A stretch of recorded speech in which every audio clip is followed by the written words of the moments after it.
Hey guys, just got back from CFPS a couple hours ago, and I got a chance to get a hold of some Drax's Silver, and I ended up buying a case of Evil for us too, so we can also compare it against Evil, which the Evil should be comparable to the 4-star paint, but just for comparison's sake, I grabbed some of those too. So, couple questions people were asking about was box size. Yes, it is significantly smaller. So as you can see, here's a regular 68 caliber box. Here is a 50 caliber box. I'd say it is pretty much exactly half, maybe a little bit smaller because it's that way, but it's actually less than half the size of the 68 caliber case. So,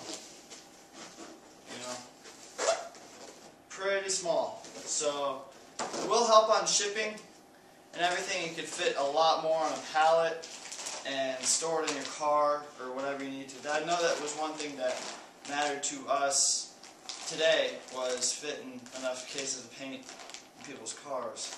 But, enough of that. So, that answers that. Dimples.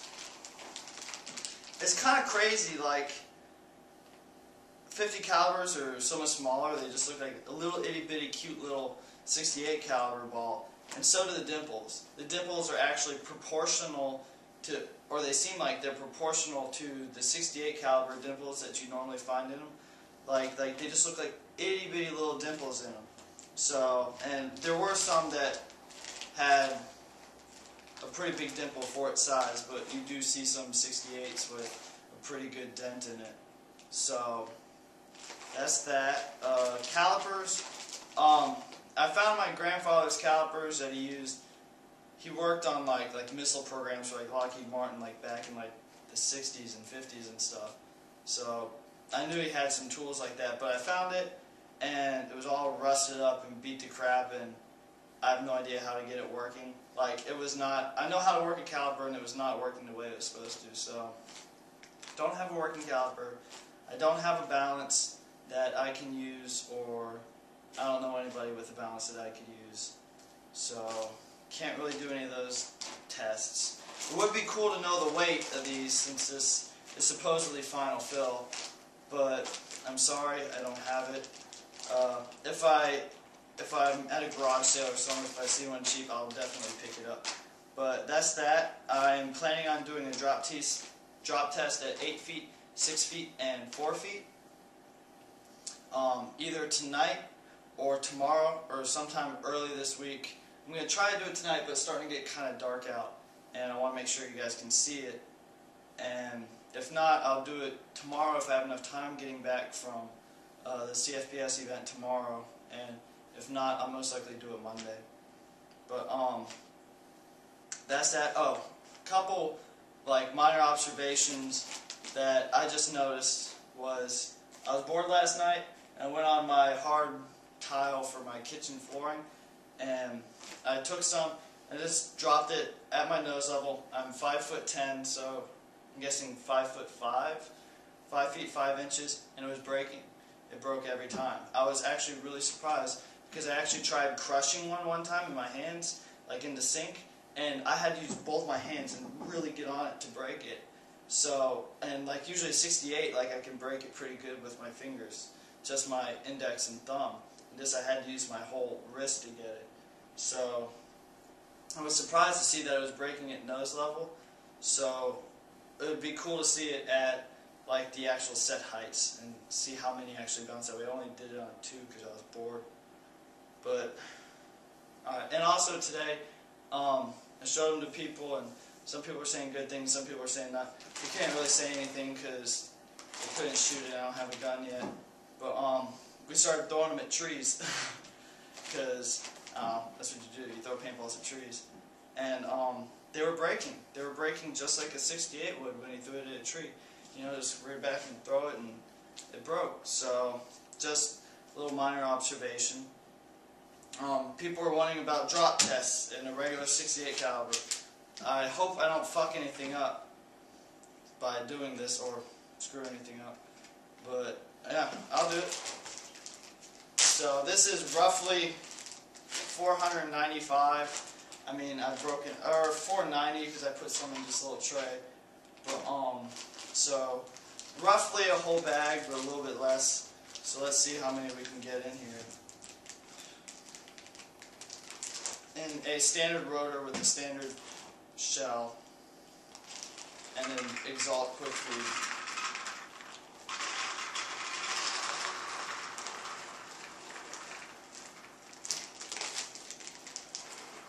I hope I don't mess this up.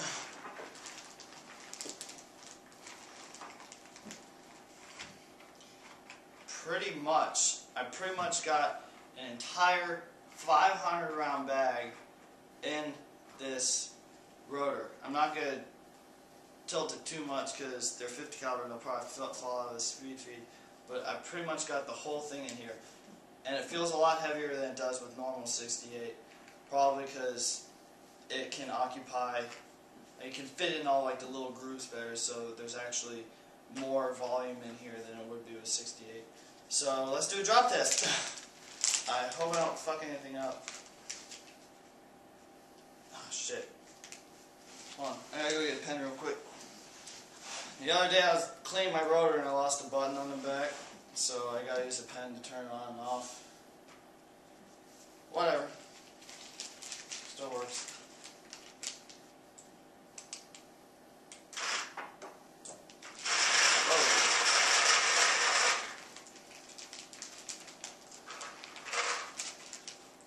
Well, it went pretty good at first.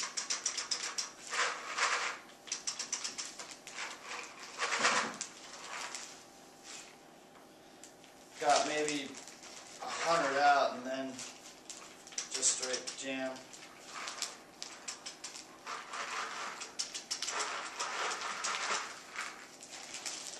Man, I'm gonna have to take this all apart.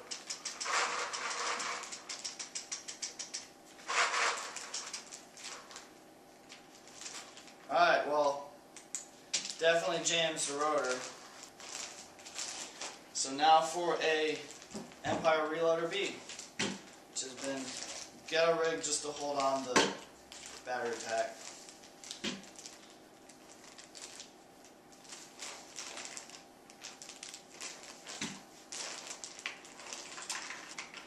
Again, virtually a whole bag in this hopper. Now, I'm not sure if I like that or I don't, because I feel like, yeah, it'd be cool to have 500 rounds in your hopper, but I just feel like it would just cause people just to sit back and sit on their guns, just non-stop and not be aggressive or anything. I don't know. I'm not sure exactly how it would work, but yeah, again, it feels very heavy. But we shall see. So, oh, and this is a sound activated one too, so.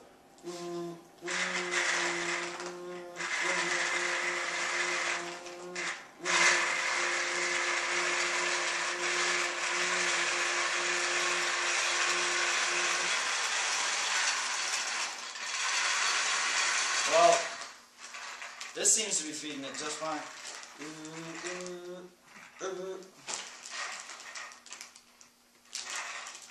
Now it seems to be pretty jammed.